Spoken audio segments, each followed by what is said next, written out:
What internet marketing expert should you spend your valuable time listening to? Listen to someone who has over 20 years of web marketing experience and hundreds of website marketing success stories. That man is Aaron Sparks from Site Strategics. And this is Edge of the Web Radio. But you know what? That's a great introduction to our guest. This is Michael Alden. He is the author of Ask More, Get More, a new book that's being released here next week. Michael, thank you so much for joining our show.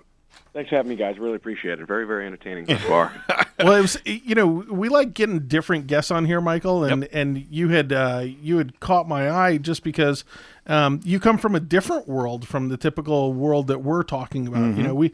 We talk to a lot of our clients about, maybe it's, getting leads and getting those leads into conversions and, and everything else. The online sales factor, right? Yeah, from a digital marketing standpoint. But, you guys have really, you're a top-selling infomercial product consultant. Mm-hmm. So you come from the world of, you guys really nailed the formula, and the formula, how it works, and how to sell in a finite amount of time and get people to convert, mm-hmm. which is really, really the hardest part, online from a trust factor. So can you talk a little bit about your experience there? Yeah. Yeah, I mean, one of the things that we do at my company, again, what the thing that we're the best at, right, is marketing on television. And my infomercials that you see are not the traditional, infomercials where you have celebrities and bells and whistles and before and afters and testimonials and all that other stuff. Mm-hmm. My infomercials are, for lack of a better term, they're down and dirty. It's usually me and a guest, and I'm interviewing them about their product, about their book, about a system that they might have. And what really makes our infomercials work, and this is the key, this is the secret sauce, right? I'm going to give it to everybody. There it is. Is that the person on the other side, the person I'm actually interviewing, has to live it, breathe it, bleed it. Like they really, I don't hire, hired guns. I don't hire celebrities. I talk to people that are passionate about a product. They understand it, and I don't. And here's the other thing: my infomercials are unscripted. I don't. That's awesome. Before. I refuse to have dinner with them the night before, even though they want to. They think I'm being like antisocial. Mm-hmm. I want to sit down and have a conversation with them. And then what? Right? So you have a successful infomercial, and this is the stuff that you guys are talking about, and the stuff why I'm so excited to be here.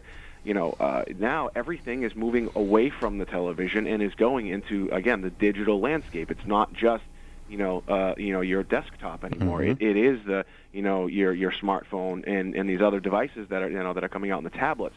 So, as a company, we're very, very successful on television. But the next thing is we need to get better, online and again in our digital marketing because.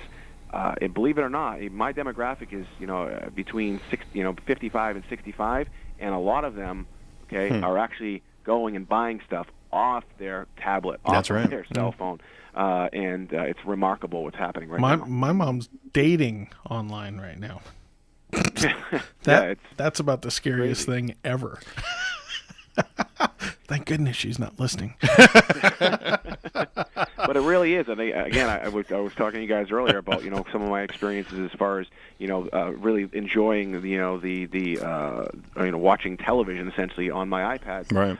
And again, if you're not a part of that, if you're a marketer, if you're selling something, or if you're just online, if you're only in one of those things, you really need to be in all of them because at the end of the day, you're leaving a ton of money on the table. Yeah. I've tried to structure deals. People have come to me and said, well, we want the web.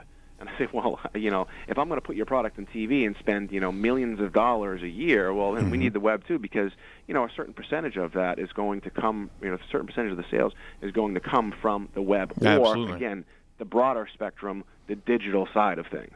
Yeah. Well, let's get down to the dirty. Mm-hmm. So I love the name of your book. I absolutely love Ask More, Get More. And the reason why I do is because when I first started my business, I started out of a coffee shop and I wasn't making any money at all. And I finally got a sales coach, and that sales coach said to me, do you got a contract? And I said, no, I don't have a contract with him yet. And he goes, why not? And I said, I haven't asked him yet. And he goes, right. Why haven't you asked him? And I said, because I was going to write a proposal. He said, call him right now and ask him. And I got on the phone, and Matt Nettleton, if he's listening here in Indy, I got on the phone right there. Give him some props. Asked the client what their budget was. They told me, they signed, and I got a check. And it was more than I had ever imagined, and it was the start of my business. So when I read Ask More, Get More just in the title, I was immediately, I think that's one of the problems with our society, especially in business. We don't ask each other for help. We don't ask each other for money. We don't ask, and the By the thing way, I'm is, going to need to talk to you after the show. and the thing is people are willing to spend money. That's right. We know that we're in business. That's why we're doing this. Yeah, the other thing too is I know what that's like. I've had other businesses before, and when you talk about like sales in general, right? When you're actually having a face-to-face interaction, when you're on the phone with somebody, or you think you might have made a sale. I used to sell cars right out of college, and we had a saying: "It's not a sale until the car drives off the lot." Right? So what you think, you thought you might have had a deal, but your sales coach was right. If you don't have a contract and they haven't signed on the dotted line, then you really don't have anything, and so you're kind of wasting your time. The biggest challenge is, guys, is that people are afraid to then ask for the sale and really ask for it, and because they're afraid they're going to lose it. You can't be afraid to do that. And when you go into a situation like that with that fear, people say, don't let them see you sweat. I mean, human beings can really tell that you're nervous or things aren't, you feel like, you're not in the best bargaining position. You got to go in, you got to ask for the sale, and then ultimately it'll be a sale when they drive the car off the lot. But if they don't sign on that dotted line, it's not worth anything. That is just amazing advice, and it's it seems so simple when you think about it, but it's not. It's what I think most of the people struggle with. I was just talking to somebody yesterday, and I ran into her twice within 24 hours. I went to high school with her, and she's selling essential oils, right? And I sell a lot of like health and wellness products and television, and I actually have essential oils in my office. I said, hey, send me a link. Tell me a little bit about your product. I said, do you have a website? She says, no. And I said, well, it's a network marketing company, right? And she said, and I said, well, they must have some sort of, web-based thing for you. Well, I'm not really sure. And she says, I don't really, I feel weird. I don't want to sell it. I said, well, why don't you? Do you like the products? Yeah. Do you want to make some extra money? Would you like to make an extra $1,500 a month? $2,000 a month? Whatever. Absolutely, she says. She says, but I'm afraid to ask people. I said, well, you're not going to get that if you don't ask for it. It's that simple. It doesn't just, you don't wake up one day and all of a sudden there's $1 million in your bank account. It doesn't happen like that. Well, and it's no different. I want to make the analogy online that we get into these companies and they say, our website's not getting us any sales, not getting us anything. And there's a virtual way of asking people online as well. There's div pop-ups. There's different ways to putting a nice big call to action behind your content and adjacent to it and making people click through. People understand the value of what's there, and now you have to show them, here's how to step forward and do business with us. So you have to ask online as well. That's the thing, if I could interject, is that you've got the perspective of a passive brochure or the interactive elements that all consumers are now trained. 2/3 of all Americans have smartphones. Yeah. That is incredible. And I'm going to use the stat again. 75% of those Americans bring their phone into the restroom as well. There's new market space that's never been there before. I'm sorry, your TV was not reaching inside of the... Well, if it was, then that's a whole... The thing is that there's consumers are now trained. They understand that level of interaction. And on top of that, consumers know their brand control, and they want that type of communication from companies. They are wanting to be asked to interact. They're wanting to be asked to, hey, please do this over here.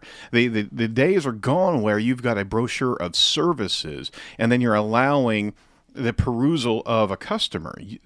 Customers know their value, and they are expecting that level of interaction. The thing is, too, is that people... I think one of the people's biggest fears is they're afraid of being sold, right? Mm-hmm. So and you essentially what you need to do with whatever landscape we're talking about is you need to, again, you guys kind of touched upon earlier, is show them why they need to be sold and provide them with a nice call to action or add some sort of value to the proposition, or they're not going to buy. They went to your website for a reason. That's right. And yes. They didn't they might have just found it by circumstance, but 9 times out of 10 something brought them there. And if you're not closing them, then you're doing something wrong. Well, your book is coming out on February 17th. So everybody February 18th, actually. Oh, it's the 18th. Okay. Ask More, Get More. Now, Michael, so that people know a little bit more about you, I mean, you're a top consultant to business leaders across the country. You've worked with Chuck E. Cheese founder. You've worked, you've worked with the Atari founders.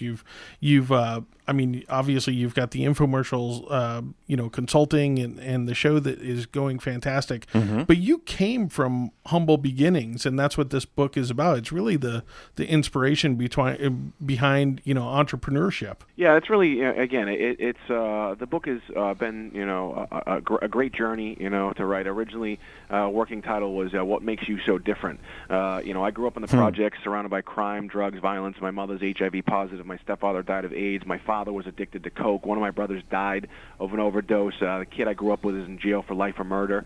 It sounds horrible, right? Wow. When I was where you were from, L.A.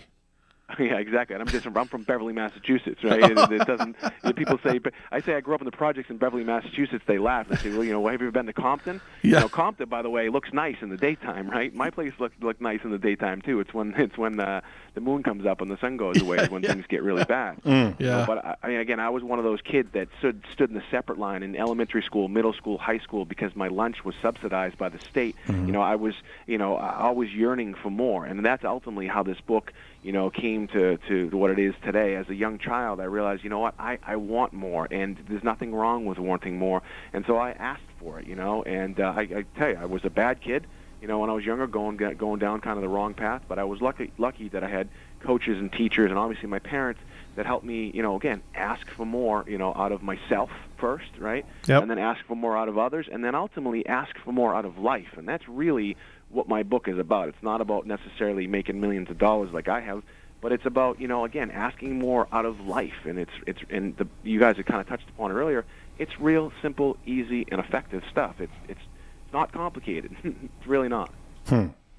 Well, that's fantastic. Can you give us some, that type of insight and actually seeing where you're coming from and getting a stranglehold on some of those demons that may have been in your early past and then making those things work towards your goals? Because a lot of times people are so they're tied down by their own fears and their own constraints. Can you tell us a little bit about some of the book on how you were able to conquer some of that? Yeah, I think one of the things is, and you talk about the fears, I think it's actually the opposite. I think most people are afraid of success. Because they're afraid of success because then they're like, well, I become successful, now what? Now I don't want to fail. So they're very, very confused and they don't know what to do. And I think one of the challenges is, and what I talk about this in the book, it's real basic stuff, right? A lot of people talk about doing things.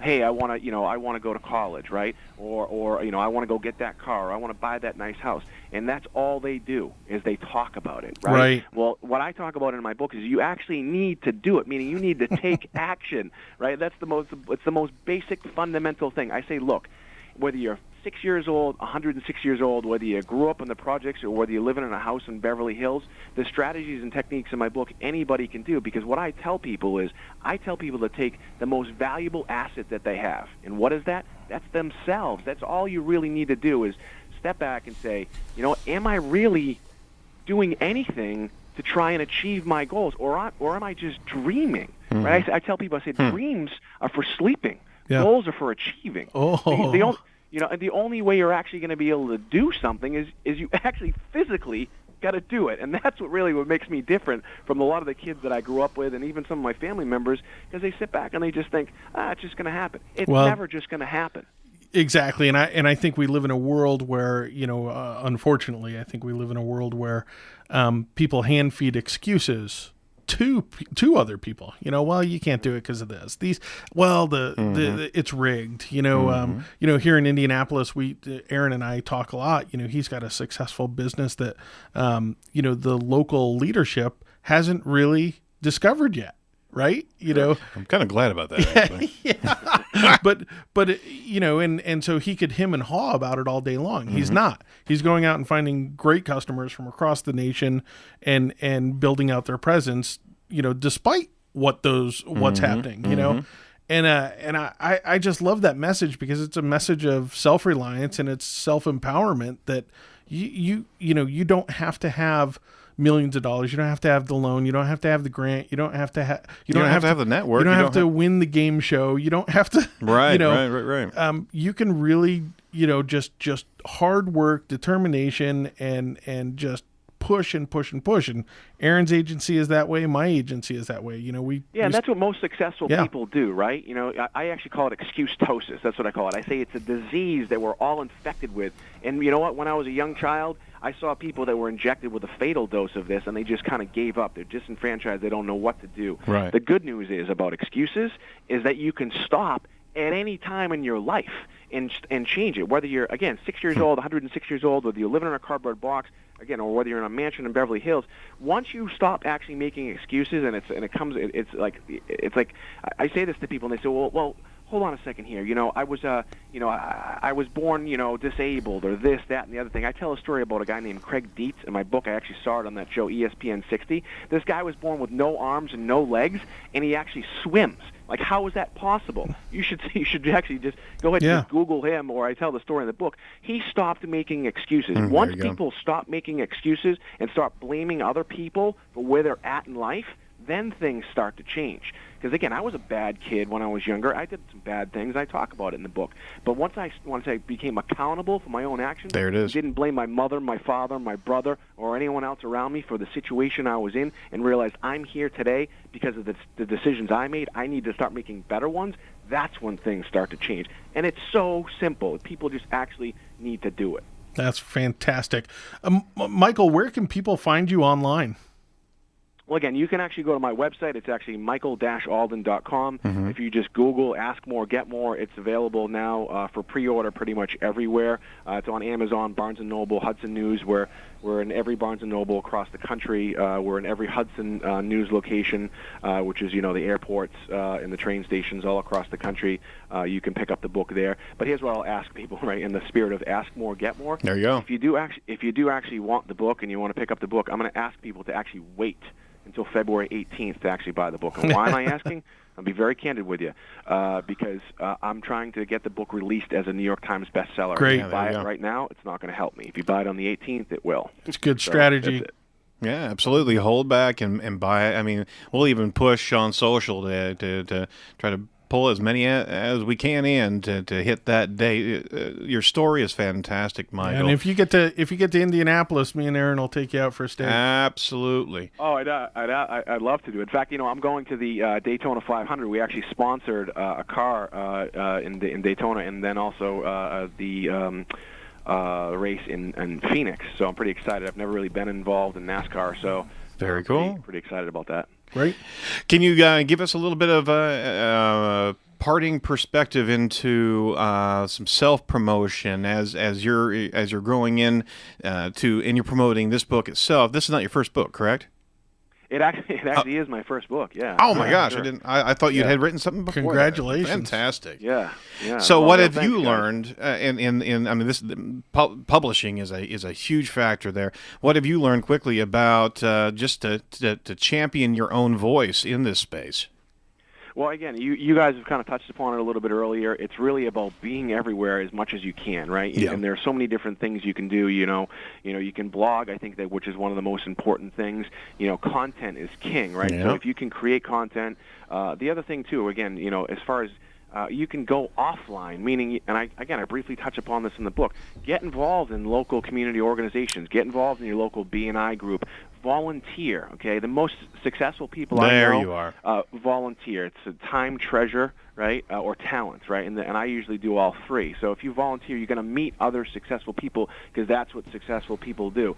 The best jobs, they're not on Monster. They're not online. They're a handshake the best jobs is from when you actually talk to somebody at a local event who's looking for somebody who's actually doing what you do. And so that's really how I kind of self-promote. I go out and meet people and talk to them, and that's really again how I kind of grow my own personal image, so to speak. But again, we're in a digital age, so if you're not on LinkedIn, if you don't have a Facebook page, especially for your business, right? If you don't have, all these other different, things, then you're really not going to be seen, Right. So you need them all. Take advantage of all the assets, but on top of everything else, if you're wanting to be successful, give back to your community as much as you possibly can. Well, thank you so much, Michael, for joining us, and we're certainly going to broadcast you on our social spheres and really pump up the February 18th launch of your book. So thank you so much for coming on board.